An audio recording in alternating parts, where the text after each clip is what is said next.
தேர்தல் இப்போது நடந்தால் காங்கிரஸ் மற்றும் பகுஜன் சமாஜ் கட்சிகளுக்கு அதிக வெற்றி வாய்ப்பும், பாஜக மற்றும் இடதுசாரி கட்சிகளுக்கு பெருமளவில் இழப்பும் ஏற்படும் என்று கருத்து கணிப்பு ஒன்றில் தெரிவிக்கப்பட்டுள்ளது. இந்திய அமெரிக்க அணுசக்தி ஒப்பந்தம் தொடர்பாக சர்ச்சை ஏற்பட்டுள்ள நிலையில் நாடாளுமன்றத்திற்கு இடைத்தேர்தல் வந்தால் வெற்றி வாய்ப்பு எப்படி இருக்கும் என்று NDTV கருத்து கணிப்பு ஒன்றை நடத்தியது.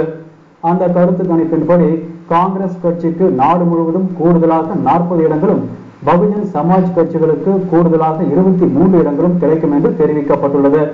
கருத்து கணிப்பின்படி பாஜக 22 இடங்களையும், இடதுசாரி கட்சிகள் 25 இடங்களையும் இழக்கும் என்றும் தெரிய வந்துள்ளது. இந்த கருத்து கணிப்பு 120 தொகுதிகளைச் சேர்ந்த 12,000 பேரிடம் எடுக்கப்பட்டது. இவர்களில் 56% பேர் அணுசக்தி ஒப்பந்தம் பற்றி அறிந்திருந்தனர். அவர்களில் 60% பேர் ஒப்பந்தத்தை செயல்படுத்தலாம் என்று கூறியுள்ளனர். திரு மன்மோகன் சிங் நம்பத்தகுந்த பிரதமர் என்று 63% பேரும், அவர் மீது நம்பிக்கை உள்ளது, அவர் பதவி விலக தேவையில்லை என்று 65% பேரும் கூறியுள்ளனர்.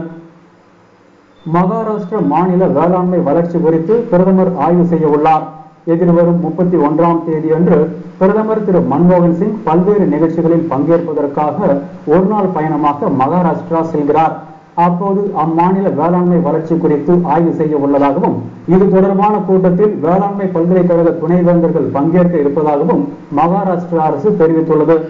ஆந்திரா, கர்நாடகா ஆகிய மாநிலங்களில் வேளாண்மை வளர்ச்சி குறித்து பிரதமர் ஏற்கனவே ஆய்வு செய்துள்ளது குறிப்பிடத்தக்கது. நாட்டின் வேளாண்மை வளர்ச்சி விகிதத்தை மேலும் 4% உயர்த்துவதற்காக தேசிய வளர்ச்சி கவுன்சில் 25,000 கோடி ரூபாய் நிதி ஒதுக்கீடு செய்துள்ளது. ஆந்திராவில் நிகழ்த்தப்பட்ட இரட்டை குண்டுவெடிப்பு சம்பவத்தை அடுத்து உளவுத்துறையை மேலும் வலுப்படுத்த இருப்பதாக மத்திய அரசு தெரிவித்துள்ளது.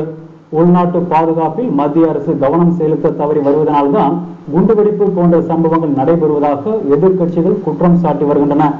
இந்த நிலையில் நாட்டின் உளவுத்துறையை பலப்படுத்துவதன் மூலம் உள்நாட்டு பாதுகாப்பினை அதிகரிக்கலாம் என்று மத்திய அரசு அறிவித்துள்ளது. இதன் முதல் கட்டமாக மாநில துணை ராணுவம் எந்த நேரத்திலும் உஷாராக இருக்க உத்தரவிடப்பட்டுள்ளது. காவல்துறை நவீனமயமாக்கல் திட்டத்திற்கு ஒதுக்கப்பட்ட நிதியிலிருந்து 5% உளவுத்துறையை மேம்படுத்த பயன்படுத்த போவதாகவும் மத்திய அரசு அறிவித்துள்ளது. பெண்ணிடம் வழிபறி